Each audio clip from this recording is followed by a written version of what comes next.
Assalamualaikum warahmatullahi wabarakatuh. Selamat pagi, semangat pagi untuk mas bronya semuanya.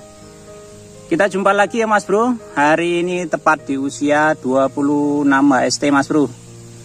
Setelah kemarin ya kita melakukan perawatan ya, yaitu kita melakukan pemruningan yang pertama, bakal buah yang ke-1 hingga daun ke-4 semuanya kita potong ya mas bro.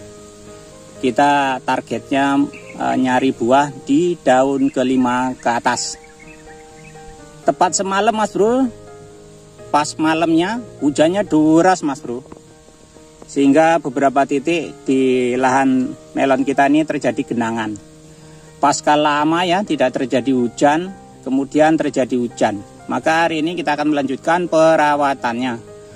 Kemudian nutrisinya apa dan apa tujuannya kita akan bahas di jumpa kita di video kali ini. Namun seperti biasa untuk mas bronya yang baru saja bergabung dan yang baru saja menemukan channel Irfan Jalur 08 ini, yang belum subscribe, di subscribe ya mas bro, supaya tidak ketinggalan update-update perawatan berikutnya. Semongko.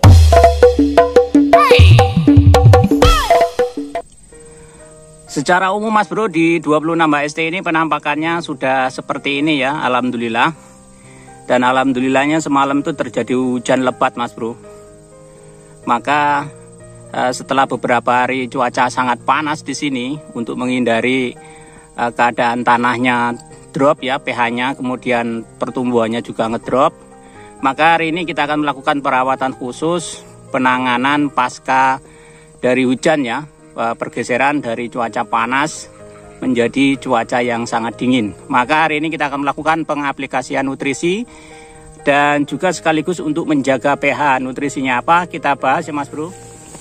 Dan efek dari hujan semalam nih mas bro, alhamdulillah kali kita berisi kembali. Mudah-mudahan ini cukup ya mas bro sampai finish nanti, karena dari sini sampai ke ujung sana itu semuanya berisi mas bro. Hari ini jadi kita akan melakukan pengaplikasian nutrisi ini ya mas bro ya. Ada 3 bahan yang akan saya masukkan dari pergeseran ya, cuaca panas, terjadi hujan semalam.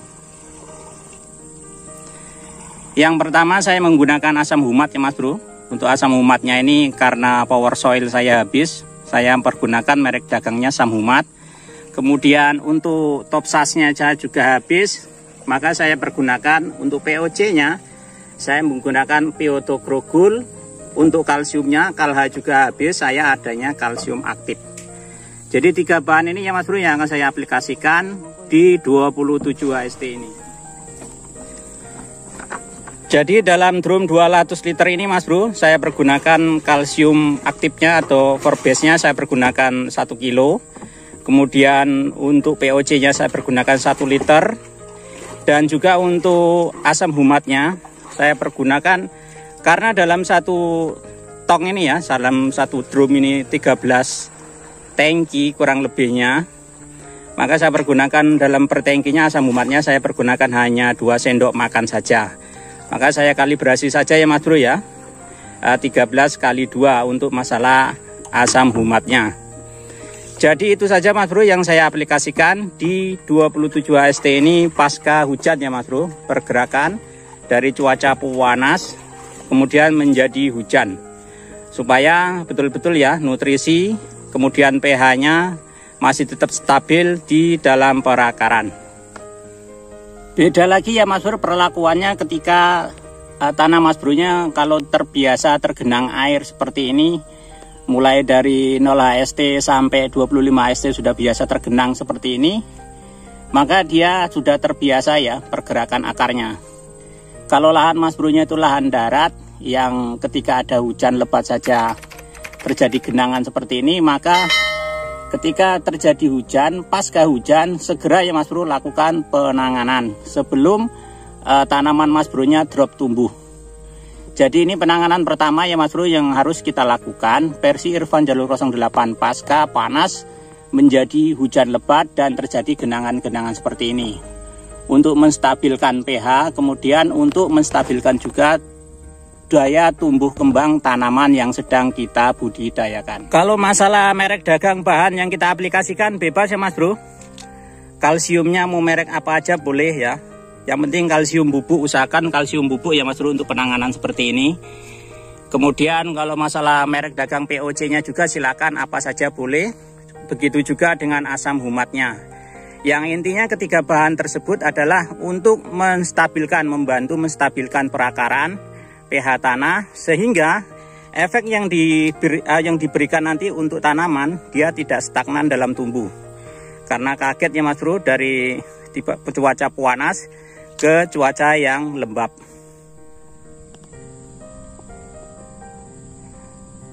Jadi hanya 3 bahan itu saja ya Mas Bro yang kita aplikasikan pasca pergerakan dari panas ke hujan. Nah, di sini kita wedar sekalian tuh manfaat dan tujuannya. Yang pertama, kita memasukkan kalsium. Kalsium itu dalam bahasa logikanya dia itu adalah penghangat ya Mas Bro. Jadi ketika perakaran kita itu kaget, otomatis dia nanti akan melakukan stagnan ya, stagnan dalam pergerakan.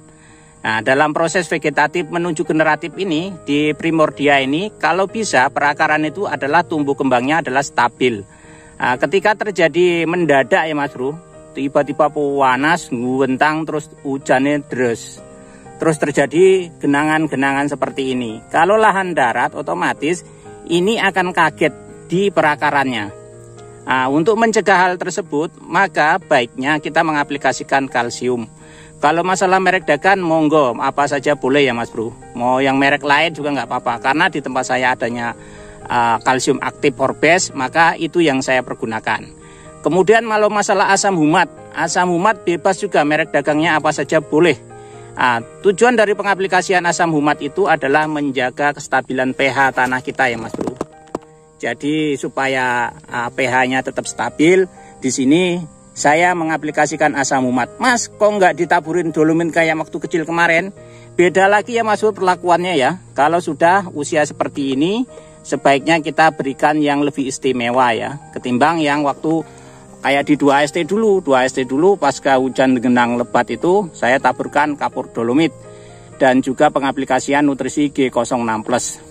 Ini juga nanti besok Mas Bro di 28 HST sore saya juga akan mengaplikasikan G06+ ya. Dengan dosisnya sudah naik Mas Bro, kalau seusia ini 1 hingga 2 mili aplikasinya.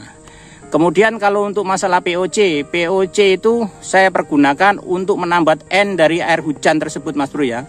Dan juga membantu menstabilkan pH tanahnya. Dan isi dari POC itu kan bakteri Mas Bro. Logikanya kalau itu menurut teori yang saya yakini Mas Bro, ketika bakteri sering masuk ke dalam tanah, maka perakaran itu akan tetap stabil dan sehat Mas Bro. Karena tanah itu tidak akan keras alias bantut ya Mas Bro. Oleh karena itu tetap ya, setiap pengaplikasian pupuk ataupun nutrisi lain ketika masih bisa dimix dengan mempergunakan POC, saya tetap akan memixnya. Karena bukan hanya akar saja yang saya jaga, tetapi juga media tanahnya juga saya jaga agar tingkat kegemburannya tetap terjaga. Itu saja ya Mas Bro, jumpa kita di video kali ini yang intinya saya melakukan perawatan ya pasca dari panas hujan supaya perakarannya nggak stagnan lah, intinya seperti itu, seperti yang sudah saya ulas di atas. Dan kita akan berjumpa di perawatan berikutnya. Perawatannya apa? Kita akan jumpa di video selanjutnya ya Mas Bro. Oleh karena itu untuk Mas Bro-nya yang baru saja bergabung dan yang baru saja menemukan channel Irfan Jalur 08 ini, yang belum subscribe, di subscribe ya Mas Bro, supaya tidak ketinggalan update-update perawatan budidaya melon yang akan saya lakukan di musim kali ini. Salam tani, salam hijau royo royo. Assalamualaikum warahmatullahi wabarakatuh.